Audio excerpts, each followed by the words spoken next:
Welcome, everybody, to another episode of Hope for a Better Life.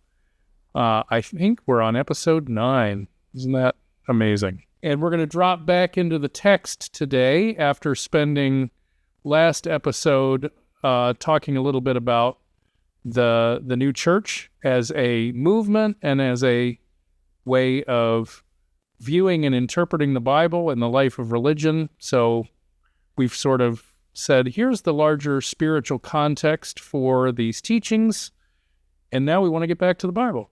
So with that, Dave, how you doing? Hey, I'm doing pretty fine. It's a cold, rainy May day here in Colorado, but that's all right. I'm happy to be with you and happy to be talking about this. And before we started recording, we were trying to decide whether to do this story or not because it's interesting. These Old Testament stories, sometimes you look at them and go, well, what's it all about? And is it worth talking about? And because you can get to some juicier things if you skip ahead a bit. But I figure we'll just dive in and see what comes of it, see what the Lord provides, put it that way. So we're talking about Abram again, and Abram had just been called in our last session out of his country to a new land, and he takes the Lord up on this call, and Lord blesses him and gives him all kinds of flocks and herds, and he starts to become for that fulfillment that the Lord promised him, that you will become a great nation. I will make you, wealthy, and these sorts of things starts to become true in these chapters. But there's also this little sticky thing going on because his nephew Lot, who's gone with him, is there's strife between his herdsmen and Abram's herdsmen. So each of them have their flocks and herds, and there's the people that watch over them are sort of fighting about the land. There's not enough space for us. There's not enough for all of us. And so they're going to divide. And Lot has his choice. All right, you look before you, there's this plain lower part where you can go, where it looks lovely. And then there's the hills, nice place. Which one do you want? And Lot says, I think I'll go down there in the valley in the nice green, lush plains and make my way down there. And there's symbolism in all this, which we'll get to in a little bit. But so you think about it this way, that Abram and Lot separate. Lot goes down below. Abram stays up high. And when Lot's down there, there's this battle that goes on, 4 kings and 5 kings in the valley of asphalt or pitch, I guess it is, something like that. So it sort of sets the scene that this is not a good thing. This is not a happy situation. And he gets captured by some of these kings. And so Abram is going to rescue his nephew Lot from these kings, and he does that. And so he gets rescued from these kings that are fighting. And then there's this nice scene where the Melchizedek, he's a priest, right? I think he brings bread and wine. It's kind of a precursor to the communion or Holy Supper. You can see there, but symbolically, of course, we'll talk about what that means. But it's sort of our spiritual food is given to us. So let's talk about what that's all about, because you can look at that story and go, well, so what? Like, who cares about this? These flocks and herdsmen fighting over not having enough space and the separation and blah blah blah. So I've said enough. What do you want to say about that story?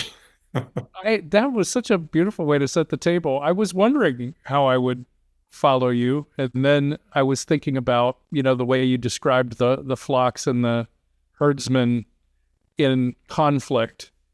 And once again, we're invited to consider our internal mental landscape with these images. And, what flocks are we gathering to ourselves? And of what sort are those flocks? And then you were describing geographic distinctions. You have the highland and the lowland, and choices we're making about what pastures look the most inviting to us. And, when you start thinking again through these texts from that spiritual vantage point, it's fun to sort of see how automatically parabolic all of this is. And so you are re-envisioning this as a parable of what's happening in your mind. and that there's conflict going on in your mind, and that there's one part of you, that which is receptive to higher things, that delights in thinking about patterning your life after the things of God, the things that would love and serve my neighbor, the things that would make me a useful citizen in the world, the things that would fulfill me within and without. And then you have those parts of you that I like to say are focused on instant gratification. And instant gratification is my shorthand for a lot of things. You ever blurted in a conversation and then gone, why did I blurt like that? It was a pretty recent train of thought to me that blurting is instant gratification. I just wanted to say the thing that I said when I wanted to say it. And now I really regret that I did that. Yeah. Interruption. Sort of, Yeah. yeah. And in fact, before we got on this recording, I don't mind tattling on myself and saying, I got up on the wrong side of the bed. And one of the things I was saying about recording these episodes and how much I've appreciated them is when we turn our attention back to the Word and we seek after the Lord there and those higher things, we recognize how much we need a readjustment in our minds and hearts that only the Lord can give us, and that this is the way back to it. So Great. Yeah. There's a lot there to say, but I think it's not hard for me to get up to 30,000 feet and go, oh, this is the battle that was just happening in my mind this morning when I got out of bed. Nice connection. Yeah, and I think one of the things we should say at the start of this, try and dig into the relevant meaning for our spiritual lives too, is that we have a higher and a lower self, which I think we're aware of. There's a part of us that really wants to do the right thing, that is inspired, that cries in movies when something touching happens, or moved by a little child's smile or kindness, or all the sweet things of life, and wants to do the right thing and is drawn by that.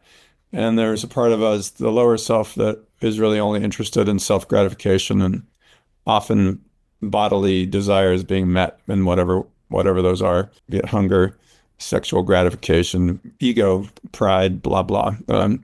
So all these things that want to be fulfilled. So that's the tension that we often feel in our spiritual life, is there's this higher self that's like, it's Abram, he's up in the hill country, and he's in touch with the Lord. There's this part of us that's in touch with the Lord, that the Lord is flowing into, that's inspiring us, and the angels are also inspiring that part of us. And then there's a lower part of us that, if it separates from the higher self, like the story indicates, like says, well, let's move away from that connections because I have other interests. And maybe it's kind of just a picture of adolescence too, where we start to depart from that state of innocence and that connective point, and start to go, let me explore and see what it's like down there in the plains with where all the stuff is happening. I picture this as the Las Vegas of the Old Testament. It's like, let's going to go hang out and see what they got going on down there. And of course, as the story indicates, he gets in trouble, or we get in trouble when we separate from that part of us. We're not listening to that, or we're not in touch with it. We're not in tune. And a lot of things that we can do to separate ourselves from that, whether it's we just disregard the spiritual part of ourselves, or don't pay attention anymore, stop engaging in spiritual things, or we just have us go on a holy tear of selfishness, and it can be small. I mean, it doesn't have to be a huge thing, but yeah, I like how the story illustrates it so geographically, so to speak, or so viscerally, where he's actually going to separate himself. He's going to go down into the valley of shadow. So, what you got to say about that, my brother?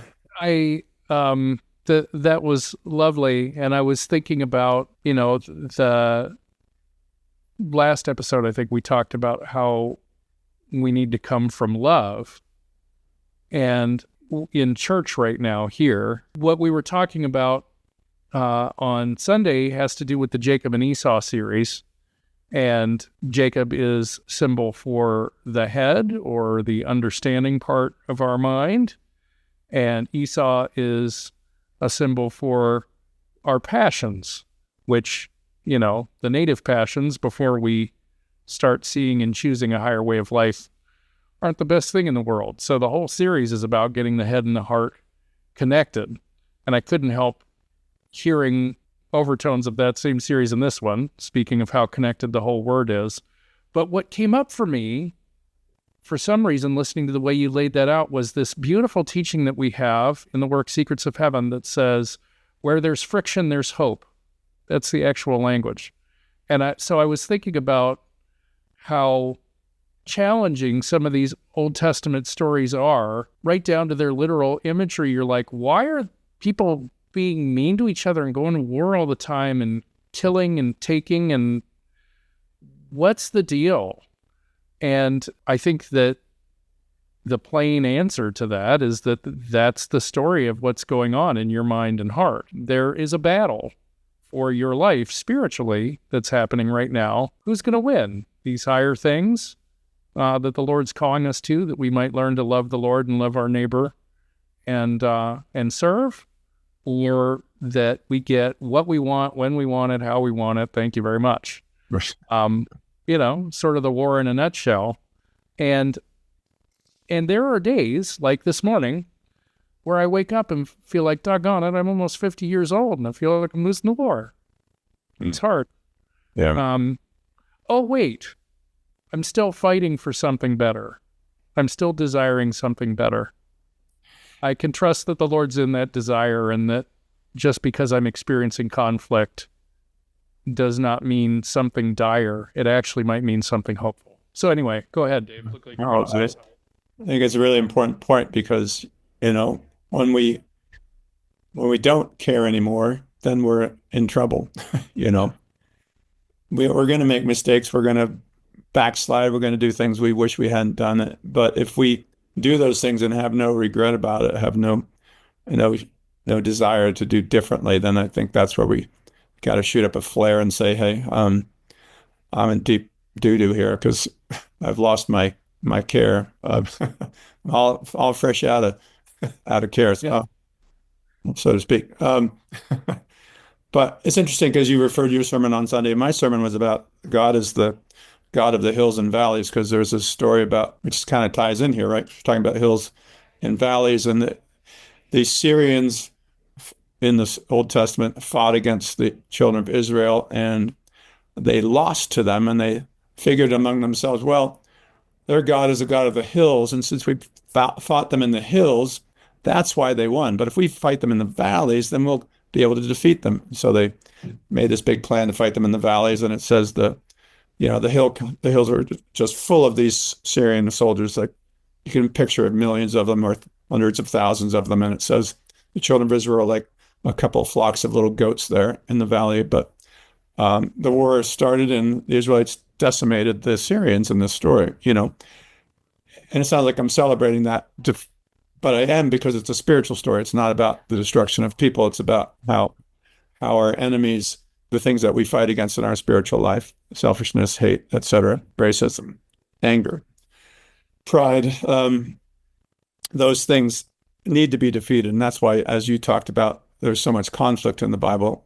People complain it's just a violent book, but there's all that warfare because our life is full of warfare or temptations and battles, and we go through many of them, and not just one, but throughout our entire life, which can feel like a disappointment, but it's just more and more of that thing. But I love how that story, the Lord is present in all the details of our life, in the highest places and the lowest places. And I think bringing that into this story today is to say that, if we do decide to go to the lower places, the Lord is there too. He can be there.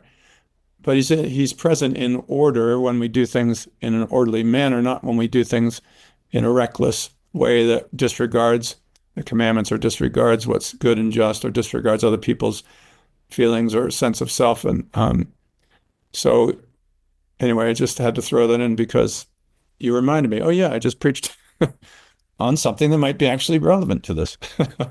That's fantastic. That's a beautiful sort of summary statement, because I think So you have the call of Abram, right? Get out of your old way of thinking and living. This context is not going to serve your spiritual development. Oh, yeah.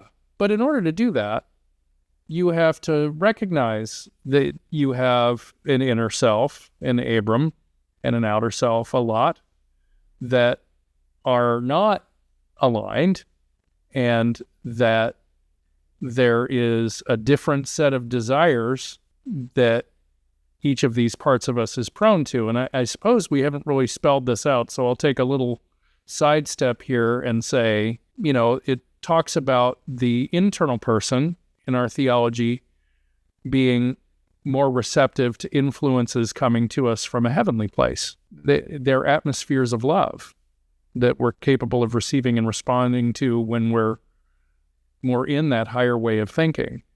When we're in more of that love of self and love of the world way of thinking, then we're more susceptible to influences coming to us from the other place. And so that's the battle. And recognizing, having 13 and 14 here right after chapter 12 saying, get out of your country, and saying, oh, right, but starting with the recognition that there's an inner you and an outer you, and they're not singing in tune, and you've got to deal with that. Yeah, that's great. Thank you for that, because I think there's so much. That's such an important point to recognize. I mean, this kind of kicks back to the Genesis story with the day of rest, the seventh day. There's conflict. The writings talk about how Swedenborg talk about how there's 6 days of labor or conflict, representing, how until we come to a heavenly state, we are going to be in conflict, or we're going to be forcing ourselves to do the right thing. We don't want to do the right thing. And these stories soon get into a passage from Swedenborg's writings about self-compulsion, because that's what we have to do most of the time until we come from a place of, when we're finally coming from a place of love, instead of coming from a place of, yeah, I know the right thing, I've learned the right thing, but I don't want to do the right thing. And I think we need to recognize that we don't want to do the right thing. I mean, that's the story, is I see the right thing, I know what I should do, but I'm not there yet. But because I believe it's the right thing to do, I'm going to force myself to do it. I'm going to compel myself to do it. I love the teaching that talks about acting precedes and willing follows, is where you have to act like a spiritual person, even if you aren't, and even if you have no part of you that wants to. But the desire to do that, the love for doing the right thing or doing what's good and loving, will become part of you in time. But until then, yeah, you're forcing yourself day after day.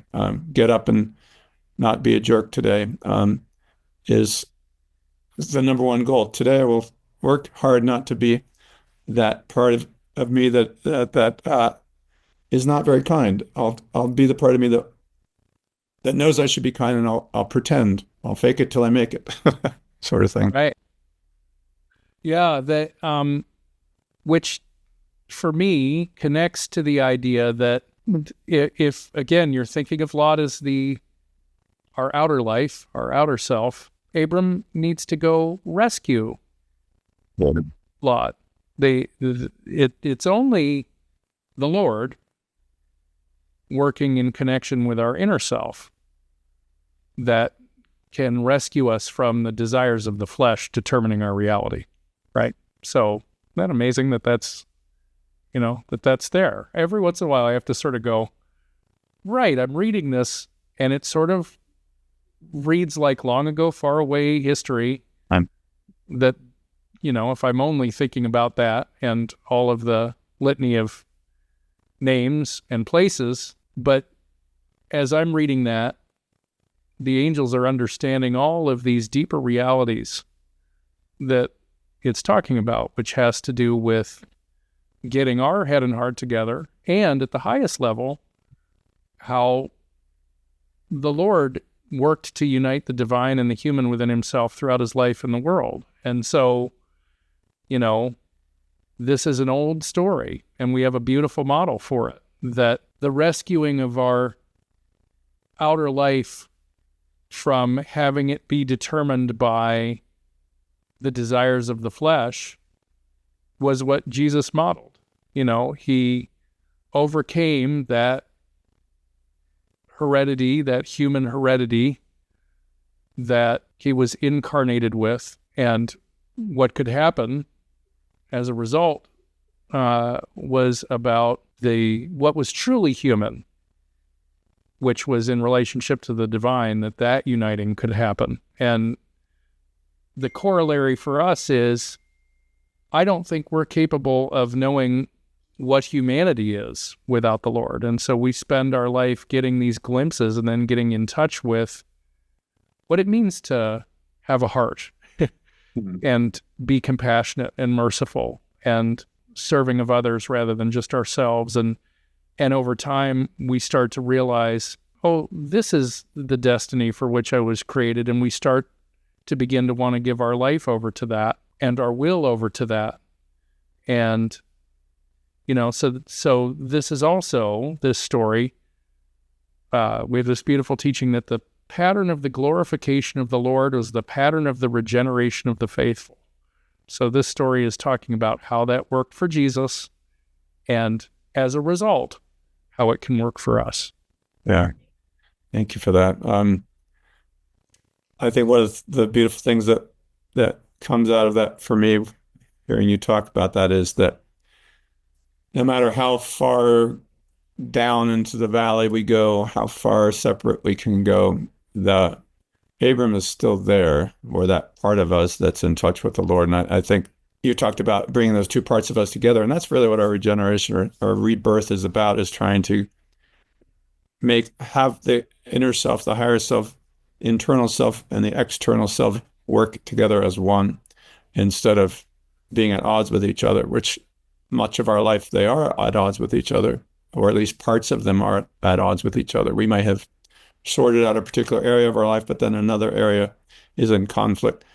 And I think what's so hopeful about that is that no matter how lost we may feel or how disconnected we may feel, we can always know that that part of us is there, and it can be accessed, and it is trying to rescue us, so to speak, or try to get in there and pull us away from that battle that we're struggling with, and set us on higher ground, so to speak. And I think that the story talks about, too, in the land, there were all the Hittites and the Hivites, the Perizzites, the termites, and the parasites, I think what you said earlier. And all of those enemies in the land also picture the things we're inclined to, the hereditary inclinations. Forget how you phrased it last time we talked, but maybe you could mention that in a moment. But we all have things that we are inclined to that are there in the land. So what's happening in the land is what's happening inside of our inner life. We could think of it that way. So yeah, we're at battle. Yeah, we have these things that are trying to draw us in that we would like to avoid or stay away from. But sometimes you have to just face them head on in a battle, and turn from them, but not without the Lord's help, because there's no way it's going to happen. So anyway, I just wanted to comment on that somewhat briefly. Yeah, well, I think that the term that you were referencing that I might have used last episode was ancestral impulses. I don't remember. I was talking about our compounded inclinations, right? That are not definitive or determinative. They're on the level of impulse based on what generations before us have chosen when they've reached these crossroads. And that you can recognize that when you talk to other members of your own family, that we sort of have some common things that we're carrying. And this is the story of those things on the one side and the path out of them on the other side. So I can't help referencing the end of chapter 14, which was just so beautiful to me. You mentioned Melchizedek. And so I'd like to just read this if I could. Yes. Then Melchizedek, king of Salem, brought out bread and wine. In our theology, we talk about bread corresponding to the love of God and wine corresponding to truth. And those two are unified in effect So from love through truth. And it says, he was the priest of God Most High, and so he blessed him and said, Blessed be Abram of God Most High, possessor of heaven and earth, and blessed be God Most High, who has delivered your enemies into your hand. I was thinking of the 23rd Psalm. You prepare a table before me in the presence of mine enemies. You know, that we were also talking on Sunday about Jacob's ladder. All these connections in common, you know, the multifaceted story of our spiritual life. But possessor of heaven and earth, blessed be God Most High, who's delivered your enemies into your hand. You are a microcosm. You have within you this connection between heaven and earth by divine design, but it's not united. And this is the story of how you can get those two parts together with the Lord's help and have your enemies delivered into your hand. Thank you for sharing that, because it's such a, I mean, it's kind of the, we'll call it the payoff, if you will, at the end. So after the separation and the conflict and the battle and the rescue, then there's this beautiful picture of being fed bread and wine. And this is what's going on inside of us if we can work with the Lord through the conflicts and hold to what we believe to be or have been shown to be true and good. Then the Lord fills us in some way on the inside. He feeds us. He feeds our spirit. And that's that sort of, you can't really explain it in many ways to people when you just know that you're being blessed because you've gone through this thing and there's rest that follows. There's a respite that follows. And that's what's beautifully pictured by Melchizedek coming. And I know you've been through something very difficult. Here you go. Here's something to nourish you. It's kind of like Elijah when he's going off, running away from Ahab and Jezebel, and the angel comes and gives him bread and water, I think. But he said, this journey is too difficult for you, but here's nourishment to help you. And it's just a picture again of what angels are doing all the time for us as well, is supporting us. And you can picture, I mean, Mother's Day is coming up. You can picture a mother tenderly trying to support their child through a difficult time and just wanting to be there to wipe their brow or to give them a nice meal or something to help them through it. And that's just what angels are doing all the time for us on a spiritual level. So yeah, if we fight the battle, so to speak, if we shun what we know we shouldn't be doing and do what's right and good instead, we are fed, we are nourished, we are uplifted by the Lord. And this is just the very beginning of this book, which this kind of stuff's going on over and over again because this is going to happen throughout our entire life, this kind of experience. So I don't know if you want to add anything to that, but one thing I want to ask you if you have any thoughts on is like, so if someone's listening to this and going, okay, so how do I get from being in this battle to this place of rest where I'm nourished? What are some tools I can use to get through it so that I can win the battle, so to speak, or overcome? I love that. And I'll just give when we do this in church, I open it up to everybody because I always like hearing what other people's lists are. And mine change.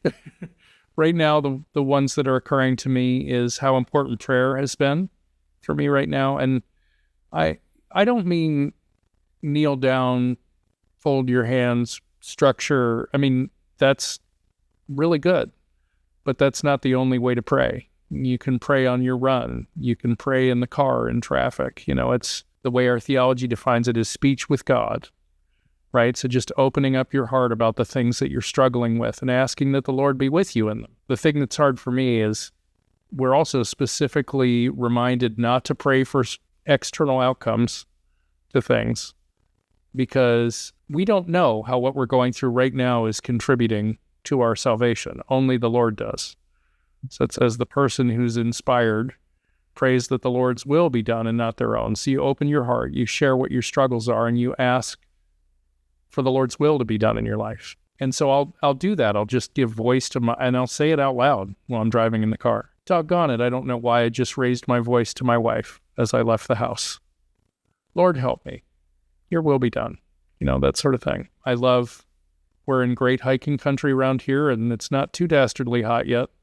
Get out on a hike, clear your head, lift up your eyes and look at the world around you that's been given to you just to enjoy from a God that loves you. Hug your people, right? Spend quality time with quality people. Meditate, and one of the things that I would say about that is I have cerebral palsy, so I have a hard time turning myself into a pretzel. But the thing that I can do is when I feel myself getting upset or short-sighted about something, I go shallow in my breathing. This is a pretty recent recognition for me that I do this. And so I will go, oh, and that's making me feel even more anxious. Stop, breathe, and put your feet on the floor and breathe deeply and slow down. And I'll find that I'm coming from a better place again. And doing what we're doing today, just a little bit of text from the Word each day to center yourself. So anyway, those are some things that come up for me. It was great. I don't know that I have anything to add because I would come up with a very similar list. I appreciate what you shared there. Another thing, I'll add one thing is get out of yourself, do something good for somebody else, because we can get so caught up in our own little world. I think getting out of it and thinking about somebody else and what could be useful or bring delight to them is a great antidote for getting through. We're dealing with that battle. And you did say don't ask for specific things. I don't know if that's exactly how you said it, or outcomes, I think is what you said. Don't pray for outcomes. I am a little bit different in that I will say, well, I'll pray for outcomes, but I'll also say, nevertheless, not my will, but thine be done. Because I think it's okay to ask for what you want specifically, and then, but be open to the fact that you might be dead wrong on that. I love there's a story where some blind men are walking past Jesus, and he knows they're blind. It's obvious to him, so it's not like he's not aware of that. And he says to them, well, what do you want me to do for you? So sort of like, duh, we're blind. Make us see again. But he made them say, this is what I need. I would like to be able to see. And I think that's a really important thing, is to be aware of what it is you're asking for and ask for it. And then be open to, as Jesus did in the garden, he said, if it's possible, Lord, let this cup pass from me. Nevertheless, not my will, but thine be done. He was asking not to go through what he was about to go through, because that's what the lower self's like, no way, I don't want to do that, which is very reasonable. But not my will. If I have to do it, then if it's for what's best in the end, then I'll do it. I love that. That's a very useful caveat. My bias on that one has a lot to do with prosperity gospel. Oh, yeah. You just pray for that job and you'll get it, baby. You just pray for that money, or you have cancer because you don't believe enough. Just pray harder, Yeah. So I'm, and in my work as chaplain, I ran into a fair amount of that and saw how hurtful it was to people. And so for me, it was about recognizing, oh yeah, right. I'm supposed to be coming from a place of trusting that the Lord's hand is over my life, and the Lord is leading that life, and the Lord knows what I need to grow and develop spiritually. So however I pray and whatever I pray for, as long as I'm coming from a trust in that, I'll be okay. But if I descend into the desires of the moment, and those desires are tied to very external things, it'll probably steer me wrong. So I do believe that, and I do believe what you said. Thank you for that clarification, particularly because I think that's such a painful thing when people get the idea that, well, you're sick because you're not praying hard enough, or you'd be well if you only prayed hard, or whatever. Yeah, the Lord is very concerned about our eternal welfare primarily, and external things as much as they might contribute to that. But whether you or I get a new Ferrari, it's not high on his list of things he cares about. I mean, don't get me wrong, it'd be nice. But Can't afford the insurance on that vehicle, so that's right. forget about it. Anyway, well, anything else you want to touch on before we call it a moment? Once again, this conversation has had the effect, I think you said it about the last text, and I'll say it about this one, that I went into this conversation today being a little bit like, meh, this isn't the section I'm super excited about. And then you start getting in touch with the deeper realities that are going on under the surface of this story. And it's just wonderful and touching and hope-filled. And I'll leave today from this study in a much happier and more centered place than I started. And that keeps happening. So blessed be the Lord. Oh yeah, me too. Because I was sort of like, I don't know if anything's going to come out of this rock here that we're going to try to squeeze. But there's a beautiful passage about when the word is read, the Lord flows in and teaches. And I think felt to me like an example of, well, if we go to the Lord's word, he'll flow in and teach. He'll provide us with something. So thank you, my brother. Appreciate sharing this time with you. And thanks everyone for being with us on this journey. May you have peace. Peace and love. Amen. Love and peace, everybody. God bless. Till next time.